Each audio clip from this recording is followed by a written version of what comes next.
அழைக்கிறார் இயேசு ஆண்டவர், அவளாய் நாம் செல்லுவோம். அழைக்கிறார் இயேசு ஆண்டவர், அவளாய் நாம் செல்லுவோம்.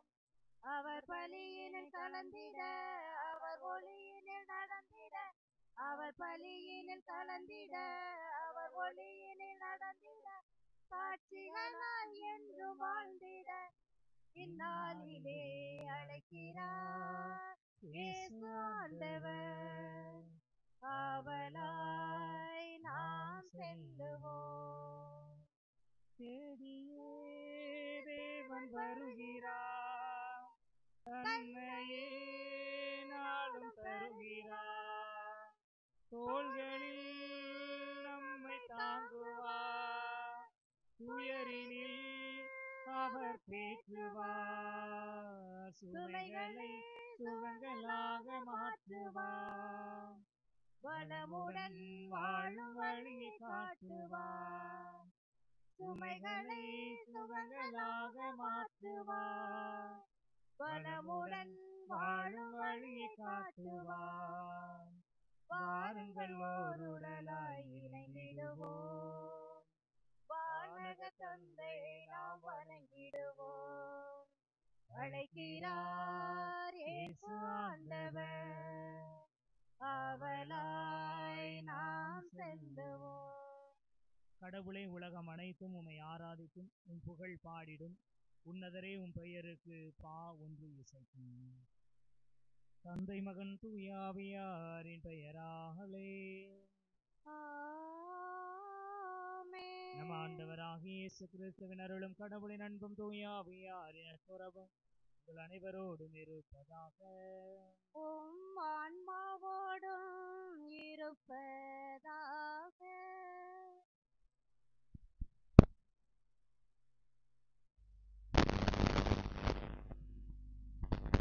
இன்றைய நாள் இறையியேசுவின் நாள நமக்கு அழைப்பு விடுக்கிறது. இயேசு ஏழை எளிய மக்களுக்காக இவ்வுலகிற்கு வந்தார். தந்தை தமக்கு பணித்த அனைத்து திட்டங்களையும் நிறைவேற்றினார். இன்றைய நற்செய்தி வாசகத்தில் கானாவூர் திருமணத்திற்கு தண்ணீரை திராட்சரசமாக மாற்றுகிறார். இதுதான் இயேசு தம்முடைய பணியை தொடங்கியவுடன் செய்த முதல் அருளடையாளம். திருமண விருந்தில் தேவை நிறைவாக்கி மகிழ்ச்சியை கொடுக்கிறார். நம்முடைய வார்த்தை அன்பு, மன்னிப்பு, இரக்கம், உடனிருத்தல், நீதி, நேர்மை, உண்மை, சமத்துவம், சகோதரத்துவம் போன்ற விழுமியங்களால் நிரப்பப்படும் போது நம்முடைய வாழ்விலும் அருஞ்செயல்கள் கட்டாயம் நடக்கும். அன்னை மரியா தன்னுடைய பிள்ளைகளின் வாழ்வில் குறிப்பறிந்து உதவி செய்தவர் என்பதற்கு இந்நிகழ்வுக்கு சிறந்த எடுத்துக்காட்டு. அன்னை மரியாவின் துணையை அன்றாடம் நாடுவோம். அவர் நமக்காக தன்னுடைய மகனிடம் பரிந்து பேசிக்கொண்டே இருக்கிறார். ஆகவே நமது விருப்பங்களை விடுத்து இயேசுவின் விருப்பத்தை நிறைவேற்றும். இந்த ஜூபிலி ஆண்டிலே நீண்ட நாட்களாக அமைதி இல்லாமல் நமது உரிமையாளர் அமைதியை கொடுத்தார். அப்போது அன்னை மரியாவின் ஆசீர்வாதம் இயேசுவின் வழிகாட்டுதலும் நமக்கும் நமது பங்கில் உள்ள குடும்பங்களுக்கும் நிறைவாக கிடைக்கும். அத்தகைய அருள் வேண்டி இப்பொருட்களில் பங்கெடுக்கும்.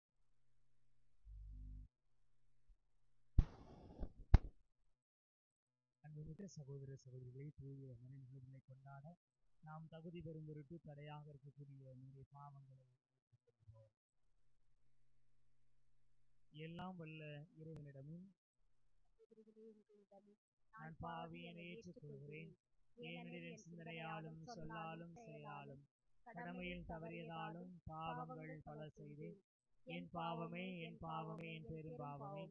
ஆகையால் எப்போதும் கன்னியான புனித மரியாவையும் வானதூதர் புனிதர் அனைவரையும் சகோதர சகோதரிகளை உங்களையும் நம் இறைவனாகிய ஆண்டவரிடம் எனக்காக வேண்டிக் கொள்ள மன்றாடுகிறேன்.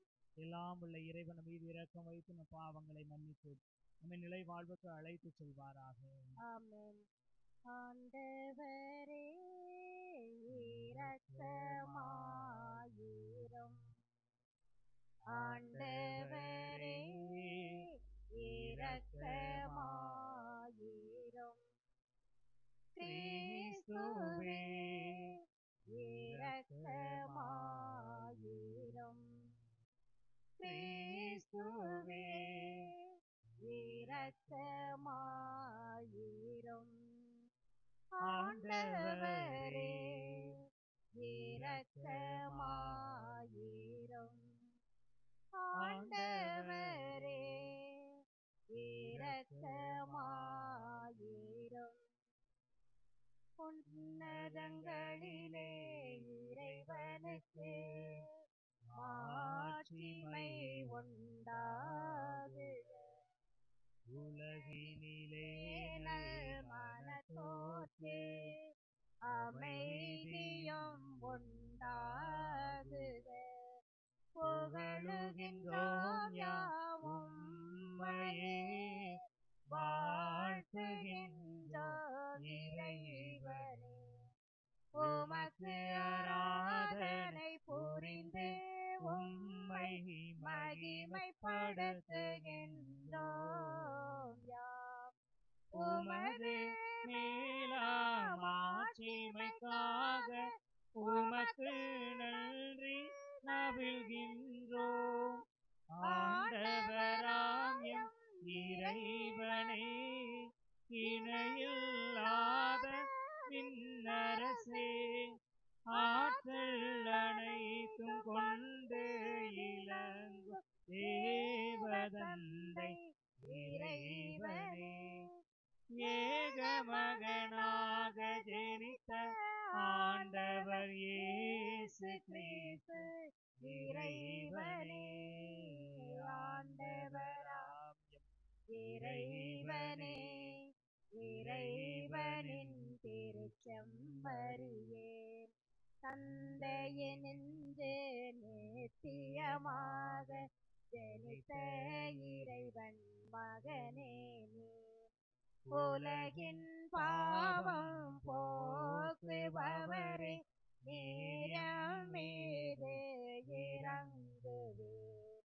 உலகின் பாவம் போக்குபவரே எம்மன்றாட்டை ஏற்றருள்வே தந்தையின் வலத்தில் வீற்றிருப்பவரே நீரியம் மீது இறங்குவீர் ஏனெனில் இயேசு கிறிஸ்துவே நீரொருவரே தூயவர் நீரொருவரே ஆண்டவர் நீரொருவரே உன்னத பரிசுத்த ஆவியுடன் தந்தை இறைவனின் மாட்சியில் உள்ளவர் நீரே.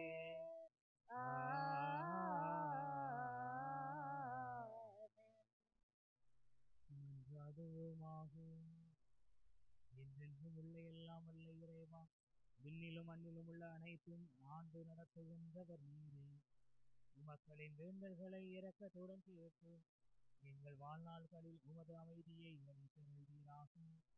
உம்மோடு தூய ஆவியாரின் ஒன்றிப்பு இறைவனா என்றும் ஆட்சி செய்கின்ற எங்கள் ஆண்டவரும் திருமகனுமாகும் இயேசு கிறிஸ்து வழியாக உம்மை மன்றாடுகிறோம்.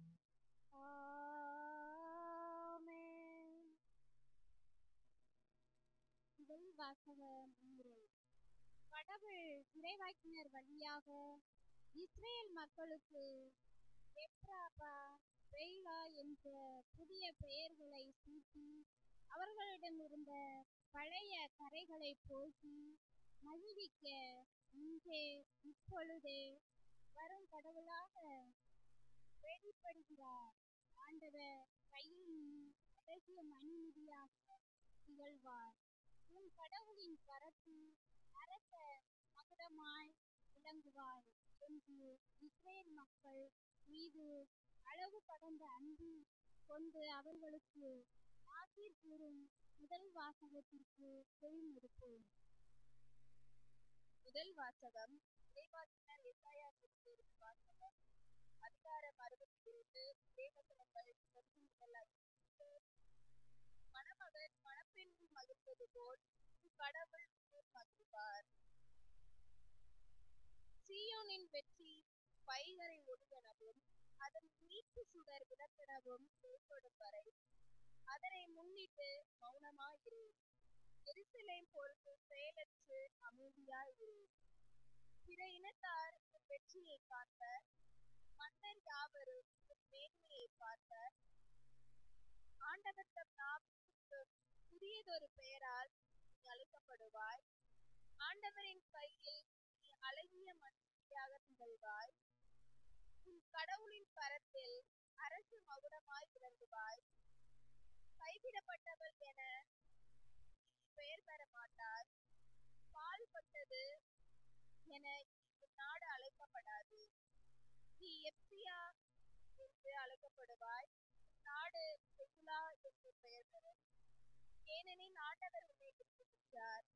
நாடு மணவாழ்வு பெறும். இளைஞன் கன்னி பெண்ணை மணப்பது போல உன்னை எழுப்பியவர் உன்னை மணந்து கொள்வார். மணமகன் மணப்பெண்ணை மகிழ்வது போல் கடவுள் உன்னை மகிழ்வார்.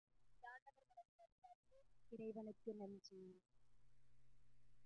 ஒருபோதும் உன்னை பிரியா நிலையான உறவொன்று வேண்டும். என் உடல் கூட எரிந்தாலும் உன் நாமம் நான் சொல்ல வேண்டும். ஒருபோதும் உன்னை பிரியா நிலையான உறவொன்று வேண்டும். என் உடல் கூட எரிந்தாலும் உன் நாமம் நான் சொல்ல வேண்டும். நினைவிலும் நீயே, என் கனவிலும் நீயே. நினைவிலும் நீயே, என் கனவிலும் நீயே. நீங்காத நிழலாக வா இறைவா. ஒருபோதும் உன்னை பிரியா நிலையான உறவொன்று வேண்டும். என் உடல் கூட எரிந்தாலும் உன் நாமம் நான் சொல்ல வேண்டும்.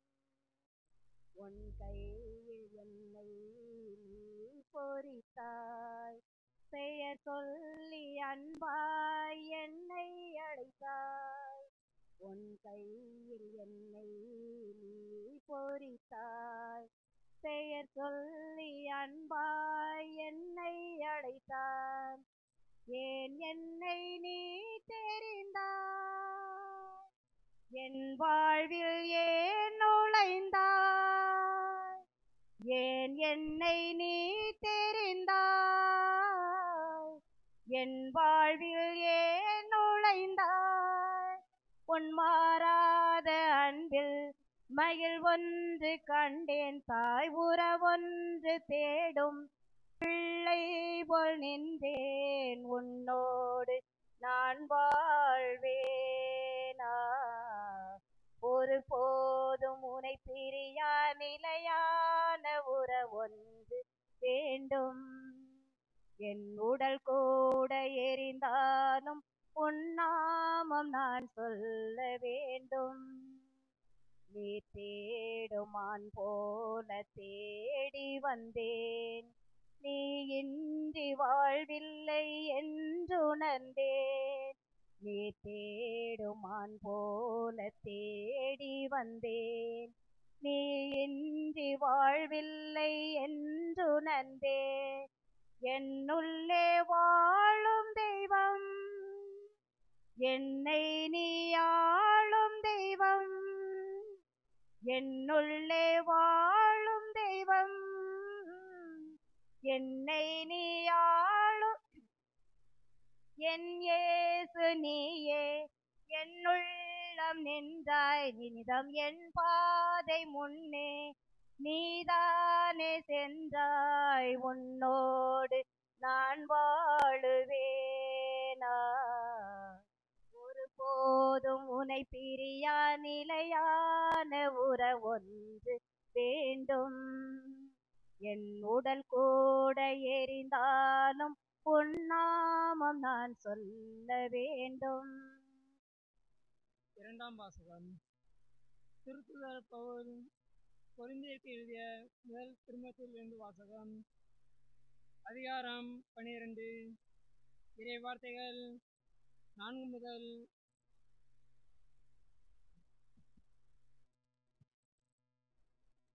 4 முதல் 11 வரை. சகோதர சகோதரிகளே,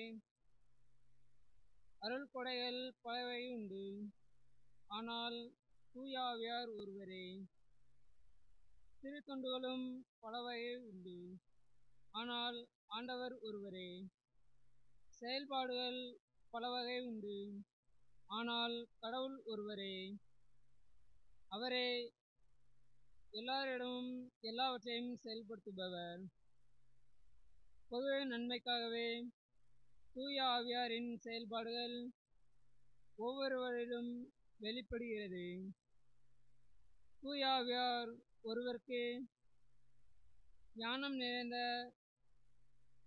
சொல்வளத்தை அருளுகிறார், இன்னொருவருக்கோ அதே ஆவியார் அறிவு செறிந்த சொல்வளத்தை அளிக்கிறார். அதே ஆவியார் வேறொருவருக்கு நம்பிக்கை அருளுகிறார். அந்த ஒரே ஆவியார் மற்றொருவருக்கு பிணி தீர்க்கும் அருள் கொடையையும் அளிக்கிறார். தூய ஆவியார் ஒருவருக்கு வல்ல செயல் செய்யும் ஆற்றலையும், இன்னொருவருக்கு இறைவாக்கு உரைக்கும் ஆற்றலையும், வேறொருவருக்கு ஆவிக்குரியவற்றையும் பகுத்தறியும் ஆற்றலையும், மற்றொருவருக்கு பல்வகை பரவச பேச்சு பேசும் ஆற்றலையும், தெரிந்தொருவருக்கு அப்பேச்சை விளக்கும் ஆற்றலையும் அளிக்கிறார். அந்த ஒரே ஆவியாரே இவற்றையெல்லாம் செயல்படுத்துகிறார். அவரே தம் விருப்பம் போல் ஒவ்வொருவருக்கும் இவற்றை பகிர்ந்தளிக்கிறார். இது ஆண்டவர் வழங்கும் அருள்வாக்கு. இறைவனுக்கு நன்றி. அல்லேலூயா, அல்லேலூயா, அல்லேலூயா, அல்லேலூயா, அல்லேலூயா, அல்லேலூயா, அல்லேலூயா, அல்லேலூயா, அல்லேலூயா, அல்லேலூயா, அல்லேலூயா, அல்லேலூயா. நம் ஆண்டவர் இயேசு கிறிஸ்துவின் மாட்சியை நீங்கள் அடையும் பொருட்டு நாங்கள் அறிவித்த நற்செய்தியின் வழியாக அவர் உங்களை அழைத்தார். அல்லேலூயா, அல்லேலூயா, அல்லேலூயா, அல்லேலூயா, அல்லேலூயா. ஆண்டவர் உங்களோடு இருப்பாராக. உம் ஆன்மாவோடும் இருப்பாராக. யோவான் எழுதிய தூய நற்செய்தியிலிருந்து வாசகம். ஆண்டவரின் மாட்சி உமக்கே. புனித யோவான் எழுதியபடி நம் ஆண்டவர் இயேசு கிறிஸ்துவின் நற்செய்தி 2ஆம் அதிகாரம் முதல் 12 இறைவார்த்தைகள். கலிலேயாவில் உள்ள கானாவில் திருமணம் ஒன்று நடைபெற்றது. இயேசுவின் தாயும் அங்கு இருந்தார். இயேசுவும் அவருடைய சீடரும் அத்திருமணத்திற்கு அழைப்பு பெற்றிருந்தனர். திருமண விழாவில் திராட்சரசம் தீர்ந்து போகவே இயேசுவின் தாய் அவரை நோக்கி, திராட்சரசம் தீர்ந்து விட்டது என்றார். இயேசு அவரிடம், அம்மா, அதை பற்றி நாம் என்ன செய்ய முடியும்? எனது நேரம் இன்னும் வரவில்லையே என்றார். இயேசுவின் தாய் பணியாளரிடம், அவர் உங்களுக்கு சொல்வதெல்லாம் செய்யுங்கள் என்றார்.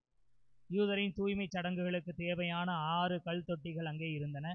அவை ஒவ்வொன்றும் 2-3 குடம் தண்ணீர் கொள்ளும். இயேசு அவர்களிடம், இத்தொட்டிகளில் தண்ணீர் நிரப்புங்கள் என்று கூறினார். அவர்கள் அவற்றை விளிம்பு வரை நிரப்பினார்கள். பின்பு இயேசு, இப்போது முண்டு பந்தி மேற்பார்வையாளரிடம் கொண்டு போங்கள் என்று அவர்களிடம் கூறினார். அவர்களும் அவ்வாறே செய்தார்கள். பந்தி மேற்பார்வையாளர் திராட்சை ரசமாய் மாறியிருந்த தண்ணீரை சுவைத்தார். அந்த ரசம் எங்கிருந்து வந்தது என்று அவருக்கு தெரியவில்லை. தண்ணீர் மொண்டு வந்த பணியாளருக்கே தெரிந்திருந்தது.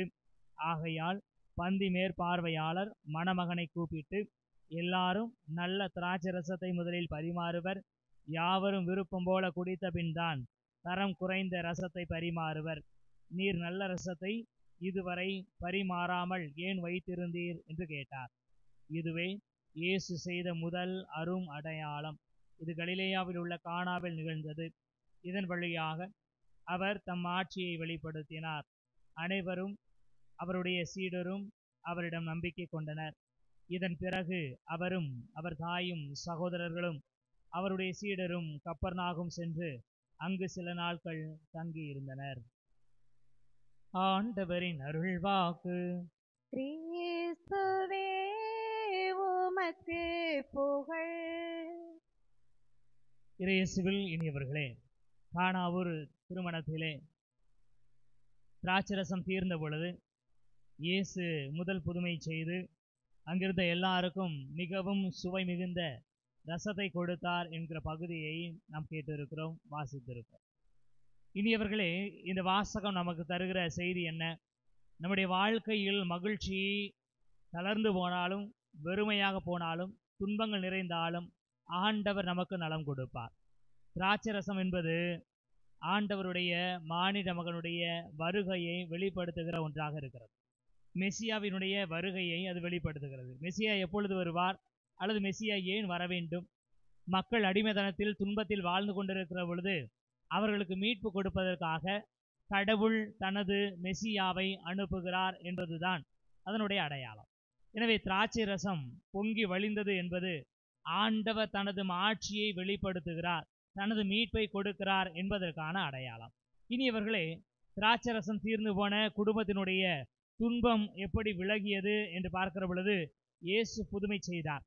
ஒரு இடத்தில் ஒரு நபர் இதை பற்றி சொல்லுகிற பொழுது அவர் மாதா பக்தர். அவர் சொல்லுகிறார், ஃபாதர், நீங்கள் அந்த பகுதியை நல்லா வாசித்து பார்த்தீங்களா என்று கேட்டார். ஆமாம், வாசித்து பார்த்தேன். அதில் என்ன சொல்லப்பட்டிருக்கிறது? கானாவூரிலே திருமணத்தில் அங்கே ரசம் தீர்ந்து போகிறது. அன்னை மரியா தன்னுடைய மகனிடம் சொல்லி பரிந்து பேசி அவர்களுக்கு அதை செய்து கொடுத்தார். அப்படி சொல்லுகிற பொழுது அவர் அந்த பகுதியை எடுத்து மீண்டுமாக என்னை வாசிக்க சொன்னார். யோவான் நற்செய்தி 2ஆம் அதிகாரம் முதல் இறைவார்த்தை வாசிக்கிற பொழுது அது இப்படியாக இருக்கிறது. கலிலேயாவில் உள்ள கானாவில் திருமணம் ஒன்று நடைபெற்றது. இயேசுவின் தாயும் அங்கு இருந்தார். அவர் சொல்லுகிற பொழுது சொன்னார், ஃபாதர், அன்னை மரியா அங்கே இருந்ததனால்தான் அந்த பிரச்சனைக்கு தீர்வு கிடைத்தது. இயேசு செய்தார், இயேசு தன்னுடைய முதல் அற்புதத்தை வெளிப்படுத்தினார்.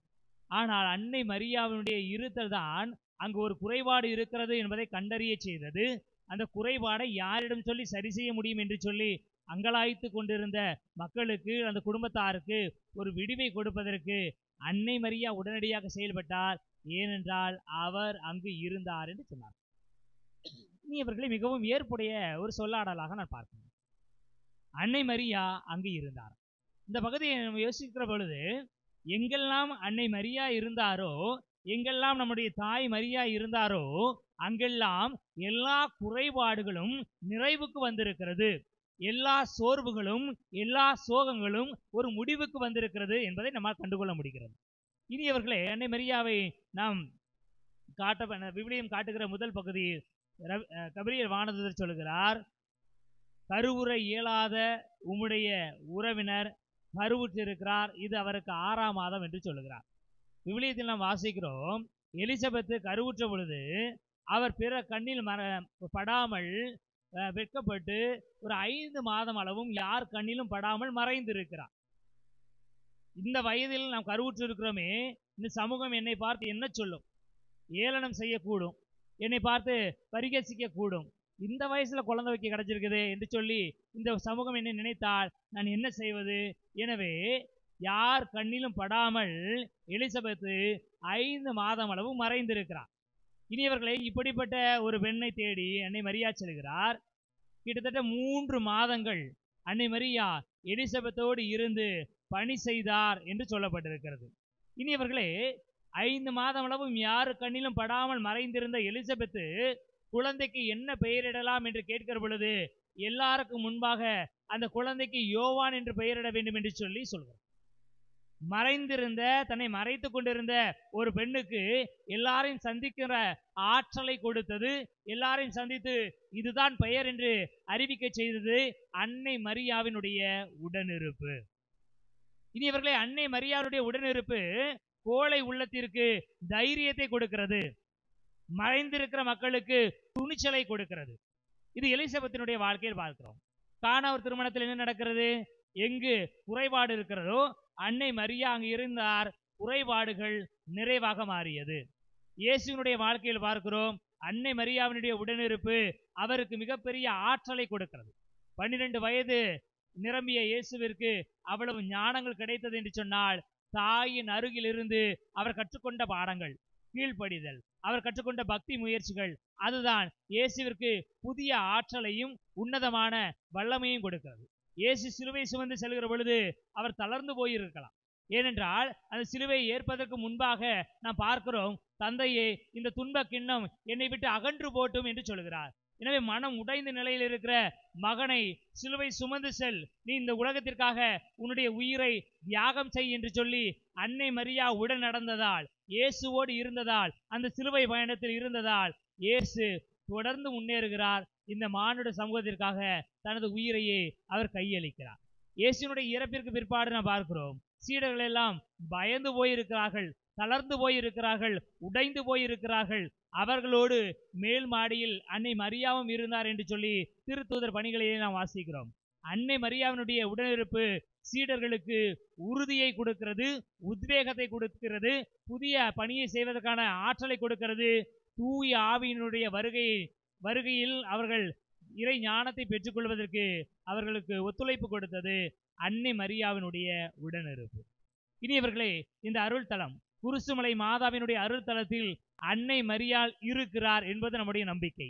அன்னை மரியாவினுடைய இருப்பு இந்த இடத்தில் இருப்பதனால்தான் இந்த இடத்தை, இந்த அருள் தலத்தை தேடி வருகிற ஒவ்வொரு மக்களும் குருசுமலை தாயை நான் நம்பி சென்றால் குருசுமலை தாய் எனக்கு வரம் கொடுப்பார், குருசுமலை தாய் எனக்காக பரிந்துரைப்பார் என்கிற நம்பிக்கை கொடுப்பதற்கான காரணம் என்னவென்றால், அன்னை மரியா இந்த அருள் தலத்தில் இருக்கிறார். இந்த குருசுமலை தாயினுடைய அருள் தலத்தில் குருசுமலை தாய், நம்முடைய தாய் மரியா இருப்பதனால்தான் இங்கு தேடி வருகிற எல்லா மக்களுக்கும் என்ன தேவைக்காக வருகிறார்களோ அந்த தேவையை பெற்றுக்கொள்வதற்கான ஆற்றலை கொடுக்கிறார்.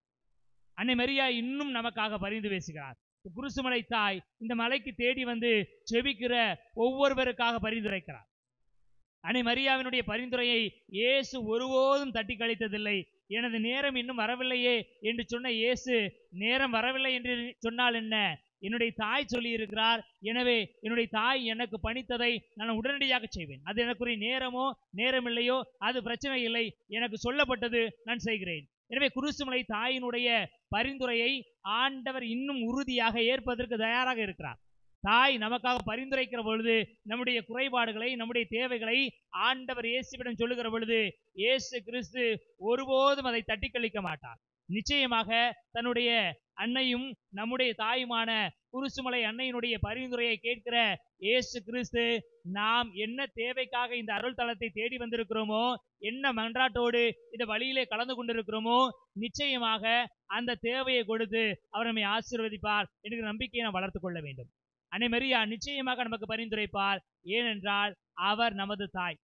இயேசுனுடைய கல்வாரியில் அவர் தொங்கிக் கொண்டிருந்த நிலையை யோசித்து பார்ப்போம். இயேசு தொங்கிக் கொண்டிருக்கிற பொழுது ஒருவேளை என்னுடைய அன்னையை நான் தன்னந்தனியாக விட்டு செல்கிறேனே என்ற பதட்டத்தில் இருந்திருக்கலாம். ஆனால் தன்னுடைய அன்பு சீடரையும் அன்னை மரியாவும் தன்னோடு இருக்கிறதை பார்க்கிற இயேசு கிறிஸ்து ஒருவரை மற்றவருக்கு துணையாக கொடுக்கிறார். எல்லாம் நிறைவேறிவிட்டு என்று சொல்லி மகிழ்வோடு அவர் இறந்து போகிறார். தன்னுடைய உயிரை ஆண்டவரிடம் கையளிக்கிறார். இனியவர்களே, அன்னை மரியாவினுடைய உடனிருப்பு துன்பத்தில் கூட நமக்கு ஒரு ஆறுதலை கொடுப்பதாக, ஒரு அக மகிழ்வை கொடுப்பதாக, அடுத்த பணிக்கு நம்மை வழிநடத்தி செல்வதாக இருக்கும்.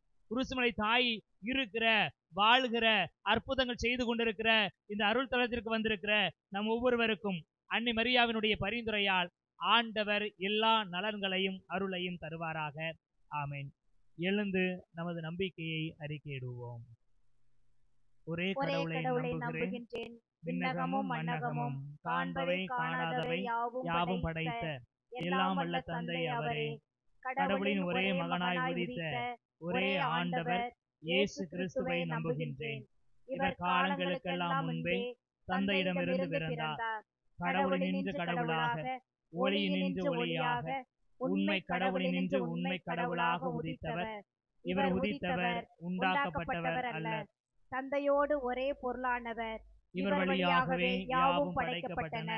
மனிதர் நமக்காகவும் நம் மீட்புக்காகவும் விண்ணகமிருந்து இறங்கினார். தூய ஆவியால் கன்னிமரியாவிடம் உடலெடுத்து மனிதரானார். மேலும் நமக்காக பொந்து பிலாத்தின் அதிகாரத்தில் சிலுவையில் அறையப்பட்டு பாடுபட்டு இறந்து அடக்கம் செய்யப்பட்டார். மறைநூல்களின்படி 3ஆம் நாள் உயிர்த்தெழுந்தார். வாழ்வோரையும் இறந்தோரையும் தீர்ப்பிட மாட்சியுடன் மீண்டும் வர இருக்கின்றார். அவரது ஆட்சிக்கு முடிவீராது. தந்தையிடமிருந்தும் மகனிடமிருந்தும் புறப்படும் ஆண்டவரும் உயிரளிப்பவருமான தூய ஆவியாரை நம்புகின்றேன். இவர் தந்தையோடும் மகனோடும் ஒன்றாக ஆராதனையும் மாட்சியும் பெறுகின்றார். இறைவாக்கினர்கள் வாயிலாக பேசியவர் இவரே. ஒரே புனித கத்தோலிக்க திருத்தூதர் வழிவரும் திரு அவையை நம்புகின்றேன். பாவ மன்னிப்புக்கான ஒரே திருமுழுக்கை ஏற்றுக்கொள்கின்றேன். இறந்தோரின் உயிர்ப்பையும் வரவிருக்கும் மறுவுலக வாழ்வையும் எதிர்பார்க்கின்றேன். ஆமென். இனியவர்களே, குருசுமலை தாயை தேடி நம்பிக்கையோடு வந்திருக்கிறோம். குருசுமலை தாயினுடைய பரிந்துரையால் ஆண்டவர் நமக்கு நலன் கொடுப்பார் என்ற நம்பிக்கையின் அடிப்படையில் நம்முடைய தேவைகள் விருப்பங்கள் அனைத்தையும் ஆண்டவர் பாதத்தில் எடுத்து வைப்போம். அன்பான இறைவா, எமது திரு அவை தலைவர்களுக்கு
சிலுவையில் பாடுபட்டு முடிவில்லா சாந்தத்திற்கு எங்களை விடுவித்தார்.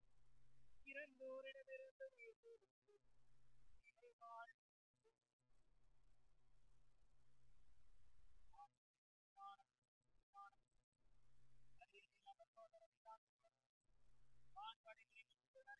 சேர்த்து நாங்கள் ஒரு ஆட்சியை புகழ்ந்து முடிவில்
ஆண்டவர் உலகுக்கு பரவியிருக்கும்